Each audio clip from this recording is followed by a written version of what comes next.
سلام درنو لیدونکو، د نن ورځې تازه او مهمو خبرونو ته ښه راغلاست. په برلین کې یو افغان خپله میرمن وژلې ده. د دې سړي د ښځې جسد یا مړی د اتریش په پلازمینه ویانا کې د دوی په ګډ اپارتمان کې موندل شوی دی. مخکې له دې د وژل شوې ښځې یو له خپلوانو څخه له پولیسو سره تماس نیولی و او دغه میړه او ښځه ترمنځ د مشاجرې خبرې ورکړی و. بل خواته فاریاب کې ترافیکي پیښه کې 9 تنه وژل شوي دي او 3 نور ټپیان دي. راپورونه وایي چې د یاد ولایت پر نمبر 1 لار کې د ترافیکي پیښې له امله 9 تنه وژل شوي او 3 نور ټپیان دي. پیښه د شنبې په ورځ له غرمې وروسته په داسې حال کې رامنځته شوې چې له جوزجان څخه فاریاب ته روان سراچه موټر د انخوی ولسوالۍ مربوطاتو کې له بل موټر سره ټکر کړی دی. 3 ښځینه او 6 نارینه پکې وژل شوي دي.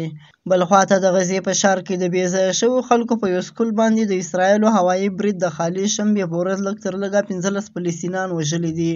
بل اړخ ته حماس ویلي دي چې په اشغال شوي لویدیځ غاړه کې په 2 بریدونو کې د حماس سیمه ییز قومندان په ګډون 9 وسلوال وژل شوي دي. د اسرایلو پوځ ویلي دي د لویدیځې غاړې په 2 هوایي بریدونو کې لومړی د تولکر ښار ته څیرمه په یو موټر کې وسلوالو په یو سیل باندې وکړ چې په وینا د برید ترسره کولو په حال کې وو. د حماس په یو بیان کې ویلي شوي دي چې په وژل شوي کې یو د تولکرم قومندان و. بل اړخ ته اتحادیې اسلامي جهاد ډلې ادعا کړې چې په برید کې وژل شوي 4 نور د هغوی غړي وو. دا و د نن ورځې تازه او مهم خبرونه. سبا نیوز سبسکرایب کړئ او له نورو ملګرو سره هم شیر کړئ.